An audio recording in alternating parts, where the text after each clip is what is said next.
Chers concitoyens, bonjour. Actuellement, nous avons besoin de plus en plus de bois, de générer de moins en moins de CO2, d'accroître la biodiversité et d'utiliser le moins de ressources possible. Il existe une solution tout en un, qui fonctionne à travers l'exploitation du bambou. Je vais commencer par l'inconvénient majeur de l'exploitation du bambou. Il faut un investissement par hectare de 30 000 € et aucune recette sur les 8 années suivantes. À part ce problème financier, qui pourrait être réglé par les aides privées ou publiques, il n'y a que des avantages. La rentabilité du bambou à l'hectare est de 30 000 € par an, soit environ 10 fois plus que celle du maïs.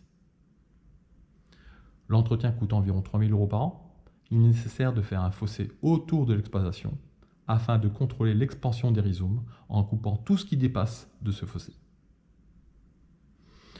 Tout est exploitable dans le bambou. La partie dure peut remplacer le bois, les jeunes pousses par les industries et le feuillage peut nourrir les animaux d'élevage. Le bambou peut pousser de 90 cm par jour. Il atteint sur nos territoires des hauteurs allant de 20 à 30 mètres. Une exploitation de bambou peut durer plus d'un siècle. Plus on récolte de tiges, plus la quantité suivante est importante. Il n'y a pas besoin d'engrais. Il n'y a pas besoin de recourir aux pesticides. Le bambou pousse dans n'importe quel sol et il nourrit la terre. La garantie des matériaux issus du bambou est supérieure à 20 ans, grâce à sa résistance et sa durabilité. Cela se représente sous la forme de poutres, de lames de terrasse, de bardage, d'ustensiles d'hiver, de bois de chauffage, etc., etc.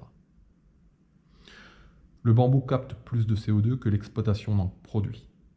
Un bambou consomme 4 fois plus de CO2 qu'un arbre et produit un tiers d'oxygène en plus. Il draine l'eau et est capable de participer à la recharge des nappes phréatiques. La biodiversité est plus importante dans les forêts de bambou, car mieux protégée par son feuillage et son humidité. Les bambous résistent au feu et ils sont anti-allergènes. La filière du bambou est en train de se monter en France. Elle existe déjà en Italie. Alors oui, ce n'est pas une plante de nos régions.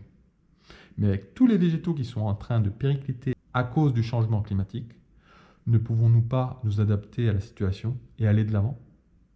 Je ne comprends pas pourquoi, aujourd'hui, ce n'est pas une priorité agricole et environnementale.